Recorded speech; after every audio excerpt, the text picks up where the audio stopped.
It's an eagerly awaited annual tradition, Vanity Fair's Hollywood portfolio.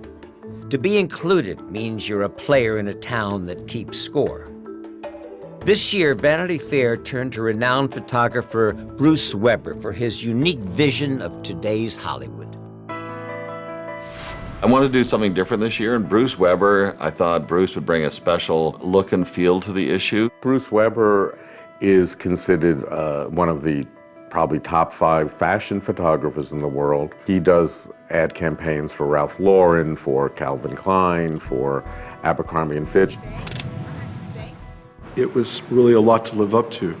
And so I thought, well, I'm not going to think about living up to it. I'm just going to think about doing what I always do and make it something of my own.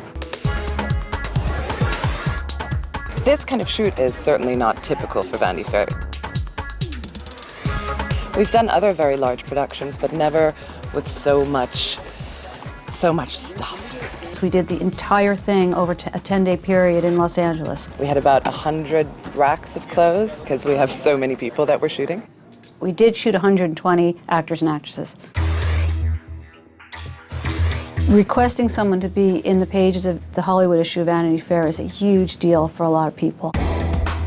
If you're in that issue, it's important. For the veterans, it kind of reaffirms them and keeps them relevant. For the up and coming, it's kind of like a stamp of approval. We're telling you that they're going to be big. They're going to be the next big thing that everyone is talking about. Vanity Fair is the Hollywood magazine. I think it's the thing anybody who wants to be an actor fantasizes about being part of. It's the meteors that have skyrocketed out of obscurity, and it's the folks that have hung around long enough to truly be the living legends. It's the biggest honor you can be asked. I mean, as an actor, it's fantastic. Whether you're in it in a square that's 2x2, or if you're gracing the cover, I think you feel very respected within our industry if you're allowed to sort of grace those pages. One of the things that Bruce did on this shoot was for each subject, he created this little mini world for them. She likes it. I wanted it to kind of close out the outside world for these actors and put them in our world.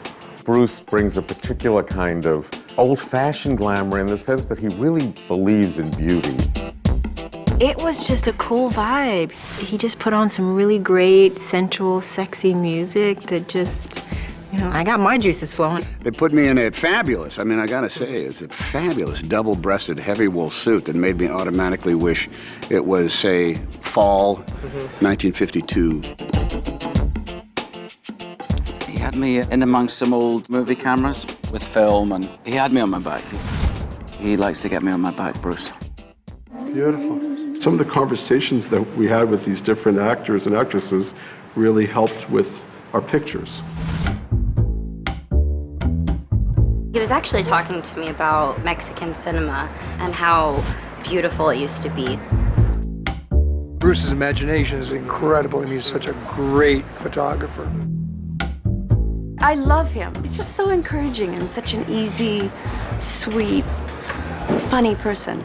He creates this feeling that kind of anything can happen, and it does. Lions and tigers and bears. There's circus animals, there's marching bands. What would a shoot be without an elephant? She's my favorite actress in Hollywood, and every time I see Ty, I'm really happy. And we had cheerleaders. We had gladiators. The gorgeous gladiators. They were with Kirk Douglas and Michael Douglas. All the guys are kind of fighting, and he's sitting on the chair, and Michael's looking at the swords, and all of a sudden Kirk goes like this, yeah. And it just had that great feeling. My father always looks great with a sword. We have Elle and Dakota Fanning. William Hemsworth came in and he was on a ship. Jonah Hill. He was adorable. And then we got Jane Fonda. Jane Fonda, I love Jane, and I love her spirit. It wasn't the plan to have her photographed in those boots, necessarily. She said, yeah, they're great, let me try them on.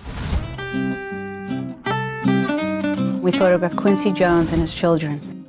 It was endless. People came through there. It was beautiful. Eddie Redmayne dancing with Bella Heathcote. I thought, well, they'll be like the sort of modern day Fred Astaire and Ginger Rogers. Eddie lied. He's like, I'm a terrible dancer, and then he's like spinning me around. Amy Adams, she's in this gorgeous gown. I could tell she was a little bit nervous. And I said, oh, I have some bears here for you. And we had these two guys. They were in bear suits. They were all in bed with her, and she was so great. It was all of a sudden like a Marx Brothers movie.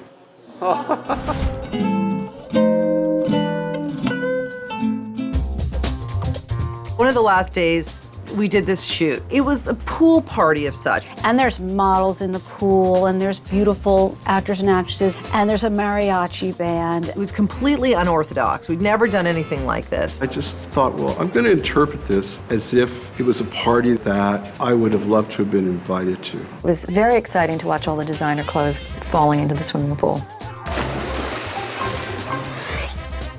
The cover is really the icing on the cake. You really made it if you're on the cover of Vanity Fair. It's an honor, a huge honor. That's to be photographed with Bruce Weber, with Ben and Emma.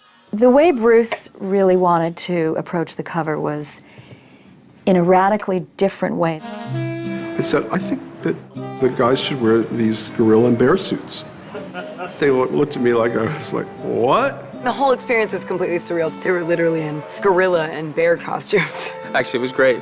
Bruce Weber, wow. These moments in front of a still or moving camera is their golden moment. So I really want to do something nice for them so that they can show their family or their friends, hey, this was like a time when I was in Hollywood and I was acting and I was making films, because that kind of thing doesn't last forever.